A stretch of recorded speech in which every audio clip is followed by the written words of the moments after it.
Okay guys, welcome back to another episode of My Choices Let's Play. Today we're going to, it says resume there on chapter 2 of Haunting of Braidwood Manor, but it's only at the start because the recording messed up a little bit. Let's jump straight in for chapter 2. Haunting of Braidwood Manor, chapter 2, at a time.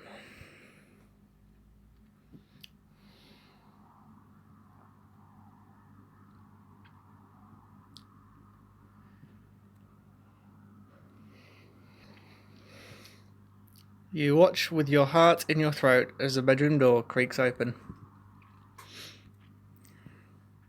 to reveal a young woman dressed in the fashions of a bygone era, her dark eyes fixed on you. Don't be afraid, Hannah. I don't mean you any harm.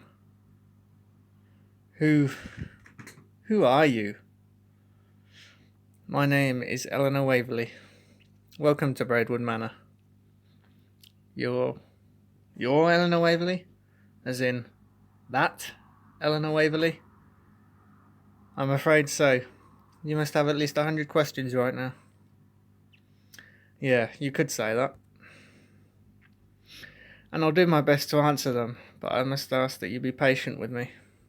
There's still so much I don't understand about this place, this existence. Tell me, where am I? Braidwood Manor, of course. Okay then, when am I? That's an altogether more difficult question. I know that in your world, this house is a shadow of its former self. My world? So, we're somewhere else. I don't know, Hannah. I've come to think of this place as a memory. The rest of the world kept moving and we just stayed the same. Tell me, what are you? Your kind would call me a ghost. And I suppose that's what I am. But I don't feel like a ghost. What do you feel like then? I feel the same as I did in life, except it feels like something's missing or like I've taken a wrong turn. I feel lost, forgotten.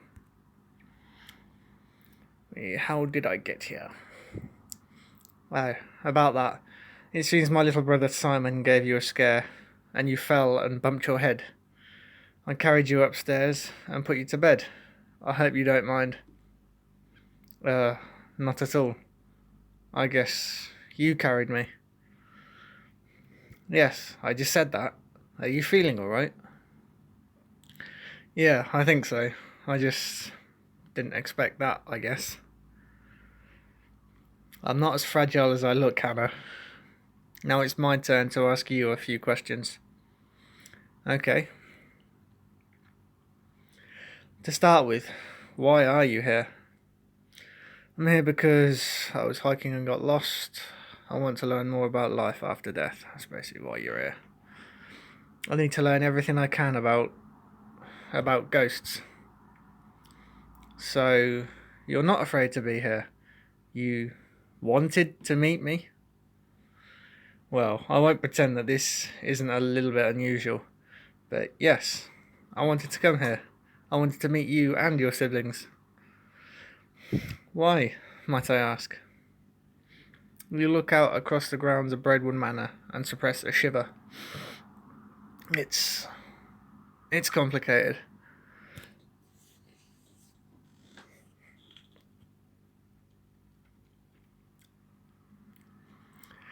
As you peer through the frosted glass of the window, you notice a dark shape standing amidst the trees on the edge of the property.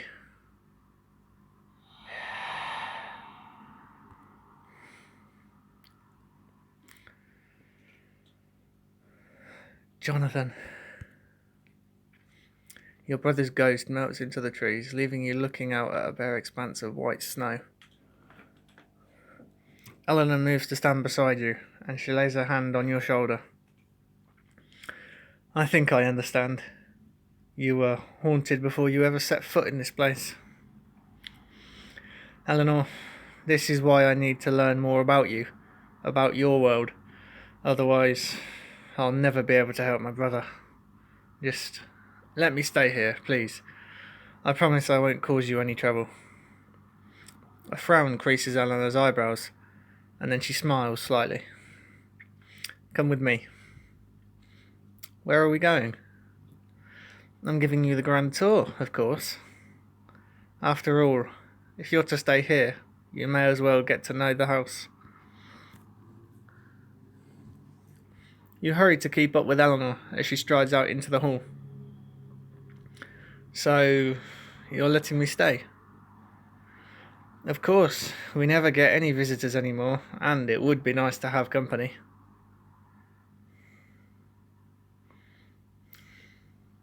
You follow Eleanor out onto the second floor landing of the grand foyer, gasping at the sight of the familiar room restored to its former glory.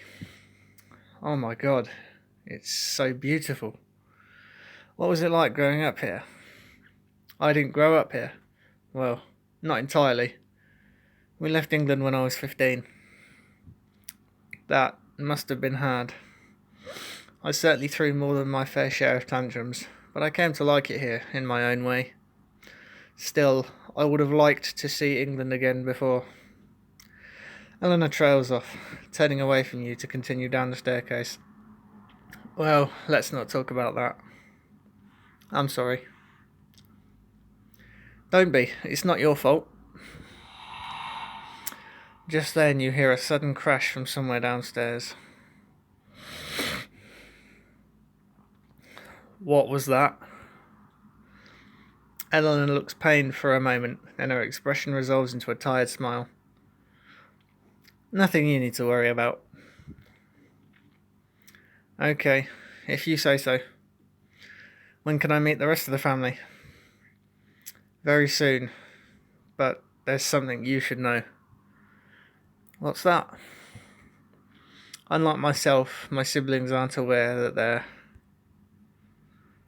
they're what? Dead. What?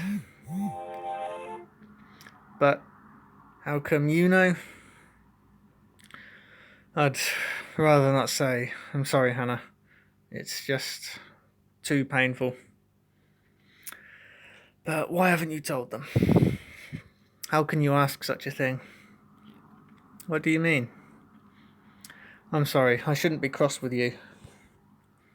You can't possibly imagine what it's like to live with the knowledge that you're not really living at all. Trust me, Hannah. Ignorance is bliss. I wouldn't dream of taking that away from my siblings. You're welcome to stay, but don't say anything to the children that would upset them. Don't talk about where you're from or what the world is like beyond these walls. Just let the children be children, Hannah. That's all I ask. All right, Eleanor. I won't say anything, I promise. We'll need an explanation for who you are and why you're here. I know. I'll introduce you as their new governess. Do you have any experience as such? I did some babysitting in high school. Perfect. It won't be difficult. You'll see. Simon's the only one who really needs watching. Clarissa and Thomas are old enough to look after themselves. Those are your other siblings? Yes, they're 14 and 12 respectively. Simon's only 8. They're all waiting in the parlour if you're ready to meet them. Although, it would be better if you wore something else. What's wrong with what I'm wearing? Nothing at all. It's very pretty, but it's, well, anachronistic. Oh? Well, what am I supposed to wear? Wait, did you say I was pretty?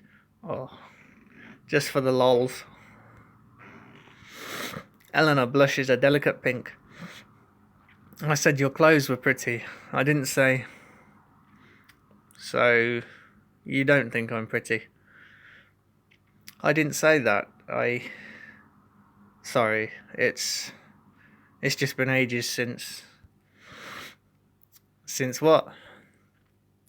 A small smile tugs at the corner of Eleanor's lips as she realises you're making fun of her. Never mind, let's just find you something more suitable.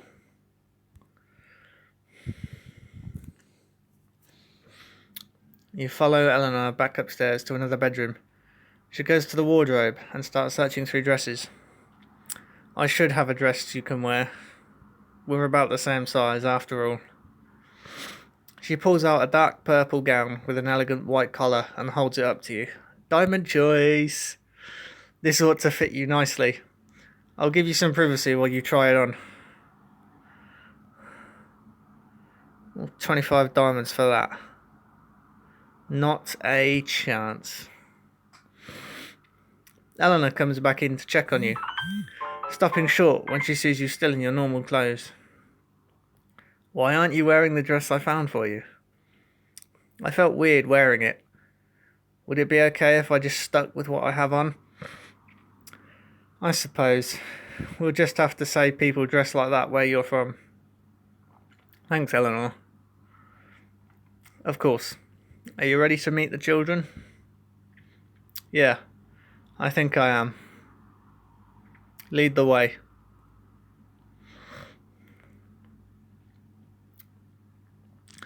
Eleanor leads you back downstairs to the parlour, where the three younger Waverley siblings sit expectantly. You recognise Simon, the boy from the night before, and he averts his eyes sheepishly when you meet his gaze. Children, this is... We know who she is. She's just like Simon said she would be. Didn't I say her clothes were odd? Simon, don't be so rude. Thomas narrows his eyes suspiciously at you. They are odd, though. Who are you exactly? This is Hannah. She's your new governess, and I expect you to treat her with the utmost respect. Thomas looks outraged. Governess? I don't need a governess. I'm almost as old as she is. Besides, you already take care of us, Eleanor. Hey, aren't you going to give me a chance? Don't worry, I'm not staying long. Aren't you going to give me a chance? Maybe we'll be best friends. You never know. Simon looks bashfully at the floor. I'm sorry, Miss Hannah. I'm not. I'm 12 years old. I can look after myself. Thomas! Please forgive my brother's coarse manners, Hannah. I, for one, am very excited to have another lady to talk to. What does that make me? You're more like our mother. Eleanor sighs heavily. Wonderful. You can see why I need a break, Hannah. Oh, nonsense. This'll be fun. Yeah, these kids seem like a handful. Nonsense. I can't wait to get to know all of you better. I see I chose my assistant well. In any case, it's about time you three went to bed. Oh, Eleanor, can't we stay up just a little longer? Eleanor reacts, her stern look giving way to a smile. I suppose that'll be alright. Just this once, though. Hannah, would you help me fix the children some hot cider before bed? Of course. Underage binging going on there? A short while later, you and Eleanor bring cups of hot cider out for the children. Yay. Thank you, Miss Hannah. Just Hannah is fine, Simon. You hand a cup of cider to Thomas. Thank you. Was that a thank you I heard out of you, Thomas? What a rare treat.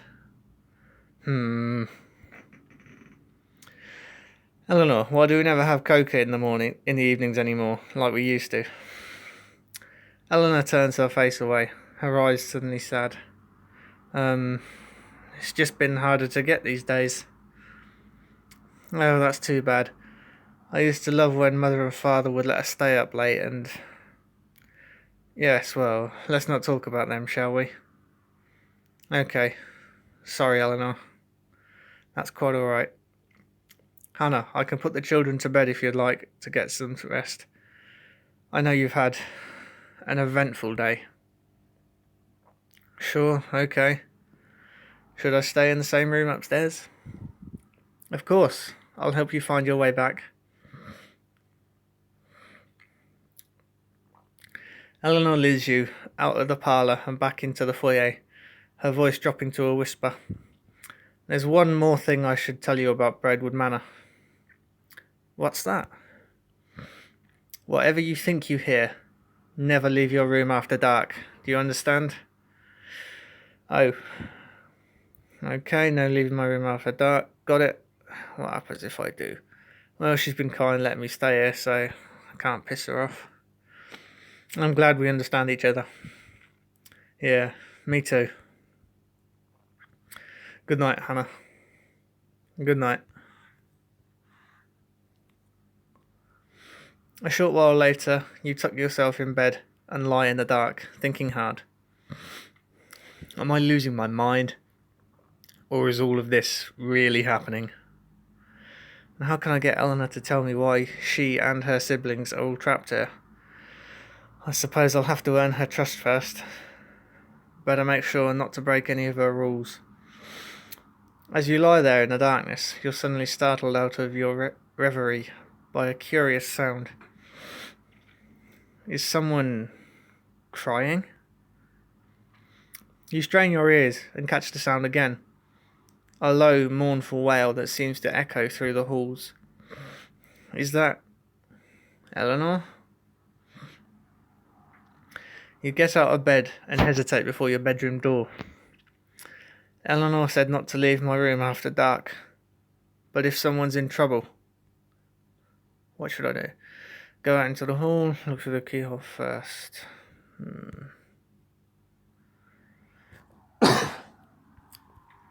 You kneel down to peer through the keyhole, seeing nothing but the empty hallway beyond. Looks like the coast is clear, and whoever's making that sound, it's only getting louder. That's it, I'm going out there.